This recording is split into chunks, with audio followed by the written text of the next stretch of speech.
KKR এই সময় do or die পরিস্থিতিতে দাঁড়িয়ে আছে, পাশাপাশি তারা তাকিয়ে আছে অন্যের দিকে। যেহেতু শুধুমাত্র নিজেদের শেষ জয়ই কেকেআর এর প্লে অফের টিকিট এনে দিতে পারে সেটা নয়, তারা তাকিয়ে আছে পাঞ্জাব কিংস এবং রাজস্থান রয়্যালস এর হারের আশায়।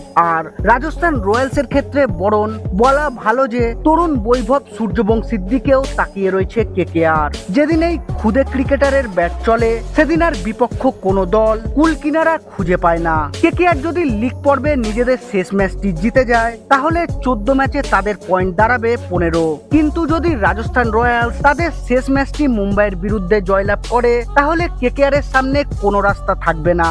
কেকেআর এর কপালে টাই ফিস, কারণ শেষ ম্যাচে জিতে 16 পয়েন্ট হয়ে গেলে রাজস্থান রয়্যালস বেরিয়ে যেতে পারবে।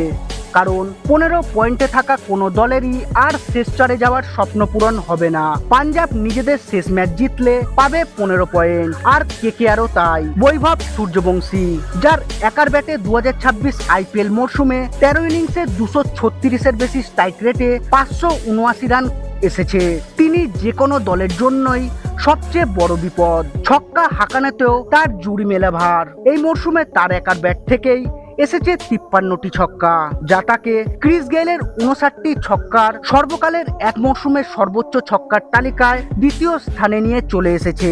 তাই কেকেআর ফ্যানেরা সকলেই নজর রেখেছেন কোথায় কিভাবে বৈভব সূর্যবংশীকে আটকাতে পারে মুম্বাই ইন্ডিয়ান্স। এদিকে কেকেআরকে লক্ষ্য রাখতে হবে যে তাদের শেষ ম্যাচটি যেন জেতে এবং প্রচুর ভালো রান রেট রেখে যেতে।